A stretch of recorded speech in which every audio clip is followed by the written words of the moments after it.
O blog é cafenapolitica.com.br e a TV Cidade Livre de Brasília, canal 8 da NET, está entrevistando o deputado Paulo Pereira da Silva. Deputado, no início desse bloco, nós estávamos comentando a incidência da crise econômica sobre o Brasil. Agora, uma coisa que a gente estranha muito é o fato de países iguais aos da gente, né? Países vizinhos, inclusive, como a Argentina, elas estão apresentando crescimento de 8,1%, foi o último trimestre na Argentina. Acresça-se a isso o fato de que esse crescimento vem ocorrendo ao longo dos últimos 35 trimestres. E aqui a gente se preocupar, né, em baixar, quer dizer, esse crescimento está quase 2%, como o senhor falou. A que o senhor atribui esse fato? Eu acho que é a política econômica da Argentina. Você tem uma política econômica voltada para o crescimento. O Brasil estava entrando nessa política. Nós crescemos 7,5% no ano passado, né? E é bom lembrar que o ano passado é o ano que os Estados Unidos estava praticamente quebrado. O mundo estava com dificuldade, continua com dificuldade, e o Brasil cresceu 7,5%. Por quê? Aumentou a renda, crédito fácil, né? E até incentivo para alguns setores que estavam com dificuldades. E com isso, um câmbio razoavelmente equilibrado, né? E os juros baixaram, né? Nós estávamos com a taxa de juros de 8%, alto ainda, né?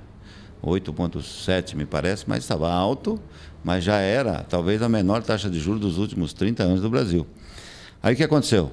A Dilma assumiu, foi aumentando as taxas de juros, nós voltamos a ser campeão, nós éramos terceiro lugar, quando estava 7 pontos, não sei o quê. Voltamos a ser campeões de taxas de juros mais altos do mundo, e quando você paga a taxa de juros nessa altura, você põe dinheiro para... Nós vamos pagar esse ano, só para as pessoas terem uma ideia, 240 bilhões de reais de taxa de juros. O orçamento da saúde do Brasil é 70 bilhões. Da educação, 60. E nós estamos dando para banqueiro internacional, a maioria, 240. Cada um ponto percentual, portanto, que nós temos aí, significa coisa de 10 bilhões de reais quando baixa, que o governo economiza. Se nós conseguíssemos baixar essa taxa de juros para coisa de 6, 7 de novo, o governo teria aí mais ou menos 70 bilhões de reais para gastar, né, para investir na infraestrutura do país, para investir na economia, enfim. Então, nós teríamos condição de crescer os 7% de novo. Mas, na medida que o governo aumenta a taxa de juros, isso joga toda a economia para quem especula e não para quem produz. Deputado, os jornais costumam dizer que essas coisas todas são irreais, né? Que isso é bom para o trabalhador e tudo, mas pode complicar na economia, na chamada macroeconomia ou nos fundamentos da economia, como falam os economistas. Eu pergunto ao senhor, se a Argentina, há 35 trimestres, o que já significa, né, uma situação sustentável, ela consegue fazer isso, isso daí também pode desmoronar de uma hora para outra, ou a Argentina está no caminho certo? Que não é só a Argentina, tem a Venezuela e muitos outros países também da América Latina que tem aquela política popular, né, que tem seu projeto nacional e não os interesses externos.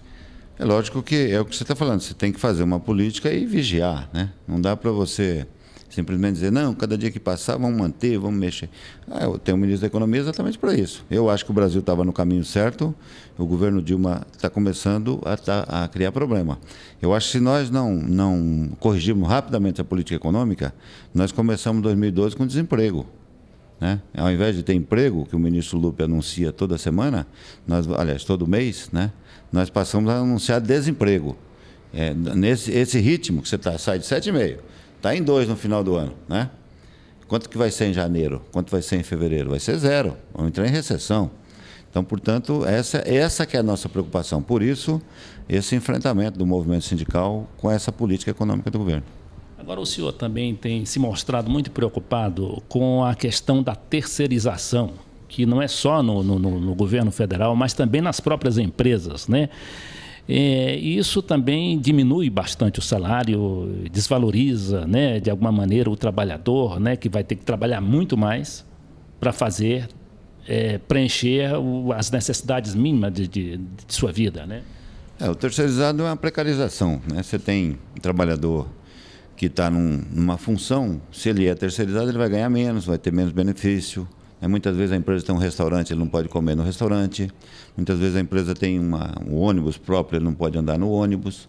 Enfim, então é uma precarização do emprego. Nós estamos trabalhando aqui na casa com um projeto, uma comissão especial que está encerrando seus trabalhos, de aprovar um projeto que garanta a terceirização. Nós não vamos simplesmente dizer não tem mais terceirização, vai poder terceirizar, mas vamos garantir os direitos dos trabalhadores. Esses trabalhadores terão seus direitos preservados, com certeza, com esse projeto que nós estamos aprovando, e espero que a gente possa resolver isso até o final do ano. Tá.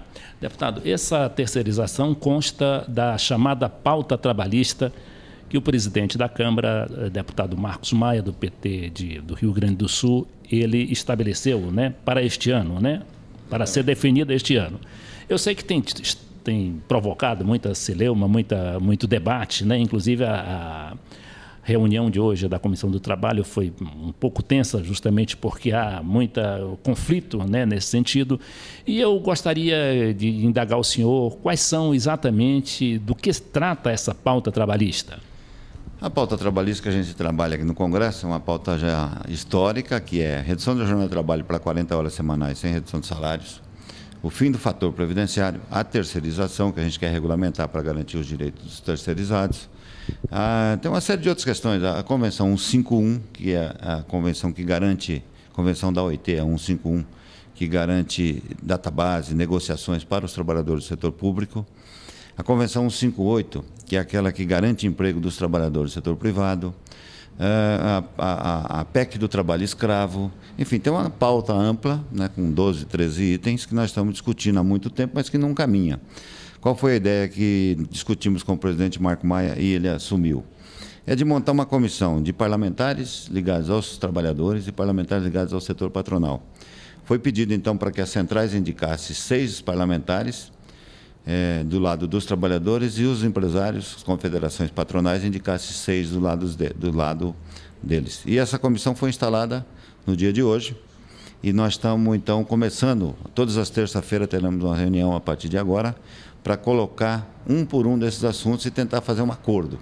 Tendo acordo desse assunto, como esses assuntos têm projetos históricos, aqui, por exemplo, das 40 horas, o projeto está aqui desde 95, ou seja, 16 anos. Já está na pauta. Se tiver acordo, o relator, que é da nossa turma, faz um novo relatório e a gente vai para a votação. Então, a ideia é tentar chegar num acordo em cada uma dessas propostas que estão na casa há muito tempo, para poder votar e aprovar. A gente que é jornalista e conhece mais ou menos, né, os trâmites, a tramitação aqui no Congresso e as pressões e contrapressões que ocorrem nesses debates, a gente prevê que é um pouco difícil a aprovação, pelo menos agora, né, das 40 horas. Eu digo, diante da dificuldade, como é que vocês colocam os outros projetos, na ordem assim de prioridade? Então, o primeiro é esse da terceirização, que nós estamos, como ele está bem encaminhado, acho que a gente resolve nos próximos dias. Sim, mas o que é que pretende o projeto da terceirização? Ele regulamenta, por exemplo, cada ponto da terceirização. Por exemplo, a empresa pode terceirizar, desde que seja com uma empresa especializada. Vou dar um exemplo. Aqui na casa, tem uma empresa que terceiriza serviço aqui que tem de tudo. Tem faxineiro, tem vigia, tem até jornalista, você sabe disso. Ela não poderá mais fazer isso. Ela vai ter que ser fornecedora de mão de obra de apenas uma especialidade. Se é de faxineiro, é faxineiro. Se é de jornalista, é jornalista. E com isso, essa empresa está na categoria de jornalista e não mais na categoria de faxineiro, como acontece aqui hoje. Os jornalistas, por exemplo, aqui hoje estão sem convenção coletiva, exatamente porque a convenção deles é de faxineiro. Então isso não vai mais poder acontecer. Além disso, tem as responsabilidades. Não que isso seja uma humilhação para a gente, né? Mas é que é uma questão de separar setores de atividade, né? Exatamente. Ou seja, de faxineiro tem o sindicato de faxineiro, né? Do pessoal da faxina. Tem o sindicato de jornalista, que são coisas diferentes. Então a ideia é colocar, que a gente está chamando de colocar o trem no trilho, de volta, né? Que tinha saído. Ou seja, se é jornalista, ele tem que ter uma empresa de jornalista e vai prestar serviço de jornalista, portanto ele é jornalista, vai receber como jornalista. Né? Vai cumprir a convenção coletiva de jornalista. Os trabalhadores que trabalham na faxina vai cumprir a convenção coletiva dos trabalhadores que trabalham em faxina e, consequentemente, terá os direitos que aquela categoria conseguiu. Além disso, tem as responsabilidades. A empresa que terceiriza o serviço terá que cumprir uma série de regras. Caso ela não cumpra, ela será obrigada a pagar os direitos dos trabalhadores se eles não receberem. Então, nós estamos tentando acertar todos esses detalhes para que a empresa tenha as suas proteções também e os trabalhadores garantam seus direitos. Tá. O senhor espera que esse projeto saia em pouco tempo? Nós estamos bem encaminhados, tem algumas dúvidas ainda. Hoje íamos votar na comissão especial. Ele é um projeto que ele é terminativo na Comissão de Constituição e Justiça. Ele sai da comissão especial, vai para a Comissão de Constituição e Justiça, votado em 5 sessões depois, votado na Comissão de Constituição e Justiça, ele vai para o Senado. Portanto, praticamente no Senado, trabalhando rapidamente, dá para resolver ainda este ano. E as medidas para assegurar o emprego, ou pelo menos evitar o desemprego, tem alguma específica? Olha, para evitar desemprego, eu acho que é redução de jornada de trabalho. Mas falar de redução de jornada de trabalho na época que o mundo está em crise e que o Brasil está se segurando para não entrar, eu acho que a gente não consegue, né? Então, o que nós estamos combinando nessa comissão? Eu até disse isso hoje na reunião. Que a gente poderia resolver essa questão da terceirização, e um por um, né?